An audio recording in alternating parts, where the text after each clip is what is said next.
최종 조사 결과를 발표하겠습니다. 안세영 선수 인터뷰. 대한배드민턴협회 최종 조사 결과를 발표하겠습니다.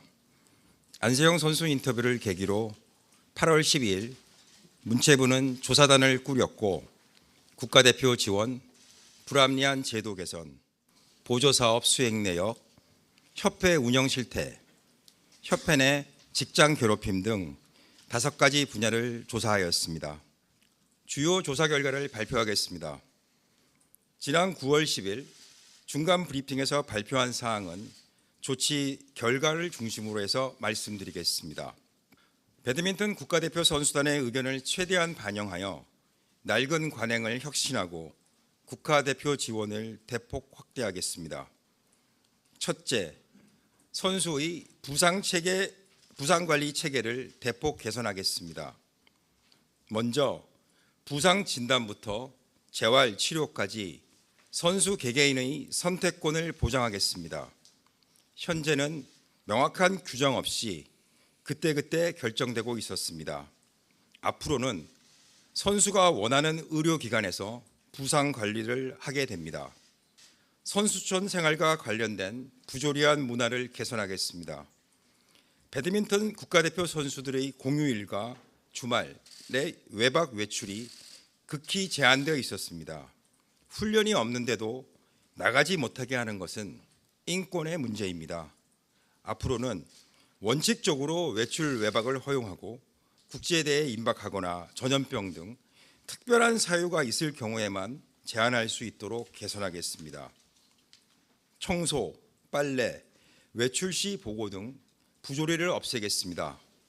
금년 4월 안세영 선수의 건의 후 여자 선수단 내에서는 그러한 관행이 없어졌으나 남자 선수단 내에 아직 남아있음을 확인하였습니다. 대한체육회도 지난 9월 말 국가대표 강화훈련 운영 지침을 개정하여 사적 용무 지시를 금지하였습니다. 선수 개인 트레이너의 국가대표 훈련 참여를 보장하겠습니다. 현재 관련 제도는 없으나 대부분 종목에서 사실상 이를 불허하고 있습니다. 2023년 카타르 아시안컵 이후 대한축구협회가 마련한 개인 트레이너 제도를 다른 종목으로 확산하겠습니다.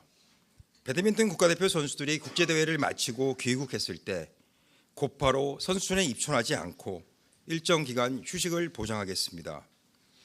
선수들이 시차 적응, 몸 관리의 어려움, 스트레스로 많이 힘들어했습니다. 다음으로 배드민턴 협회에만 남아있는 불합리한 제도를 개선하고 선수의 권익을 보장하겠습니다. 첫째, 선수의 국제대회 출전 제한을 없애겠습니다. 먼저 협회는 국가대표 선수가 자비로 해외 프로리그, 해외 초청 경기를 참가하는 것도 규제하고 있었습니다. 이를 폐지하겠습니다. 또한 비국가대표 선수의 국제대회 출전 제한 역시 철폐하겠습니다. 현재는 5년 동안 국가대표로 활동을 하고 남자는 만 28세, 여자는 만 27세의 규정을 두고 있는데 이를 철폐하겠습니다. 후원 계약에서 선수의 권리를 강화하겠습니다. 경기력과 직결된 라켓, 신발에 대한 선수의 선택권을 보장하겠습니다. 최근 협회는 후원사의 계약 변경 협의가 완료될 때까지 안세영 선수의 신발에 국한하여 한시적, 제외적, 예외적으로 자율권을 허용한다는 입장을 밝혔습니다. 경기용품을 특정 선수에 대한 시혜로서 접근해서는 안 됩니다. 이는 모든 선수의 보편적 권리에 해당됩니다. 협회에 시정명령하고 협회가 미온적 태도를 계속 고수하거나 추가 협의가 원활히 진행되지 않을 경우 문체부가 직접 조정하겠습니다. 국가대표 유니폼에 선수의 후원사 로고를 노출할 수 있는 권리도 되돌려 주겠습니다. 협회 규정상 노출 가능한 5개의 로고 중 1개는 선수의 권리라고 명기되어 있으나 현재 5개 모두 협회 후원사만을 노출하고 있습니다. 협회는 기존 후원사 계약이 종료되는 2025년 3월 이후에는 선수의 권리를 허용하겠다는 입장입니다. 문체부는 계약 종료 전이라도 선수가 원하는 경우 규정대로 조치할 것을 요구합니다. 보조금법 관련 사항입니다. 보조금법 위반 사항은 엄정하게 처리하겠습니다. 첫째, 승강제 리그와 유청소년 클럽 리그 사업입니다. 보조금법 위반 행위에 대해 보조금 환수를 위한 사전 절차로서 10월 30일 협회에 의견 제출을 요구하였고 보조금 부정수급 심의회 심의를 거쳐 반환액과 제재 부과금을 최종 확정 통보할 예정입니다. 보조금법상 위반액의 반환 책임은 보조사업자인 대한체육회에 있습니다. 보조금법 위반과 후원물품 횡령 배임 의혹에 대해서 10월 29일 송파경찰서에 수사 의뢰하였습니다. 아울러 보조금법 위반의 직접적인 책임이 있는 회장에게는 해임을, 사무처장에게는 중징계를 요구합니다. 관련 담당자 역시 징계를 요구합니다. 협회의 부적절한 운영 실태 전반에 대해 시정을 촉구합니다. 첫째, 배드민턴 협회 정관을 위반하여 실질적으로 보수를 지급받은 임원에게 보수 반납을 요구합니다. 협회는 부회장과 전무이사에게 성공보수 6,800만 원을 지급하였고 회장과 전무이사에게는 설날 명절 상여금으로 각각 100만 원, 50만 원도 지급한 바 있습니다. 조사단은 협회 직원들에게 직장 내 괴롭힘을 한 회장을 10월 28일 근로기준법에 따라 관계기관에 신고하였습니다. 노무법인이 협회 직원 18명 중 17명을 대면 조사한 결과 언론에 보도된 욕설과 폭언 등이 사실로 확인되었습니다.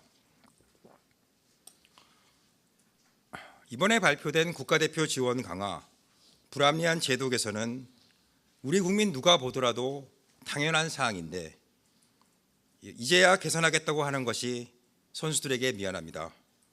죄송합니다.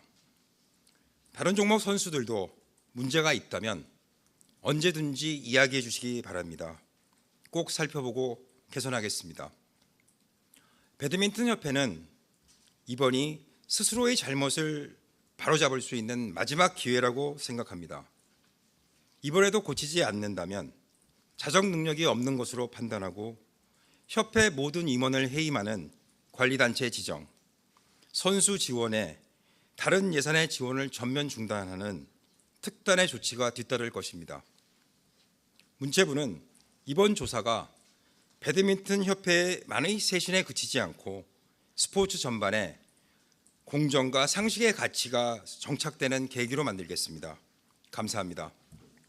그 당시에 보통 본인 혼자 출두를 하는데 김덕규 회장 같은 경우는 이제 직원과 같이 와서 자기는 이제 피의자가 아니고 죄인이 아닌데 왜 이런 조사를 하느냐.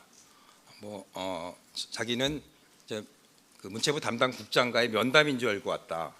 이런 사유를 들면서 조사에 불응하고 퇴장했습니다. 그래서 그 이후에 저희가 이거를 그냥 곧바로 수사 의뢰를 할까 하다가 어차피 이거는 그동안 이제 대한 배드민턴 협회의 행태로 봐서는 틀림없이 법정까지 가서 다툴 사안이기 때문에 저희가 최대한 협회 관계자의 방어권을 보호하고 나중에 추후 행정쟁송에서 쓸 근거를 남기기 위해서 계속 문답 조사를 요청을 했는데 당시에 전국체전 참석, 그 다음에 국감 참석 등을 사유로 해서 계속 날짜를 미루었습니다. 그래서 최종적으로 어저께인가 그저께인가 이제 11월 4일 이후에 하겠다. 그렇게 지금 연락이 왔습니다. 그래서 아까 말씀드린 것처럼 저희가 조사 기간을 10월 30일까지로 한정이 돼 있는데 김덕규 회장 한 명을 위해서 조사 기간을 늘릴 수 없었기 때문에 저희가 조사를 종료하였습니다. 최근에 이제 국정감사 통해서도 이제 FIFA 레터 나오고 대한체육회장님이 IOC에서 염려하고 있다는 말씀을 주셔서 저희도 내용은 충분히 인지하고 있습니다.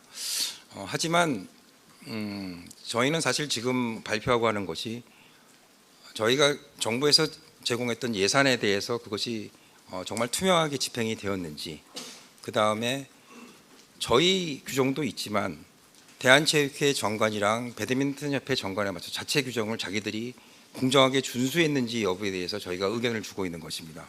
그래서 동일한 건이 사실 IOC의 우려를 받는 것이라고 생각하지는 않습니다.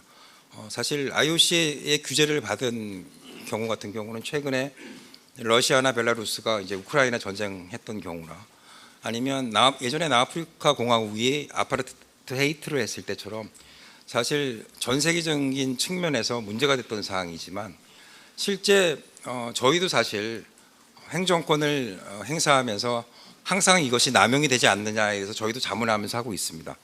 이것이 지나치게 협회의 자율성을 훼손하기 위해서 개입한 것인지 아니면 당연히 주무부처로서 해야 될 것인지 간에서는 저희는 판단을 가지고 있고 제 생각에는 다른 많은 분들도 동의한다고 생각을 하기 때문에 결과적으로 IOC나 이런 쪽에 큰 우려를 살 사항은 아니라고 생각하고 있습니다.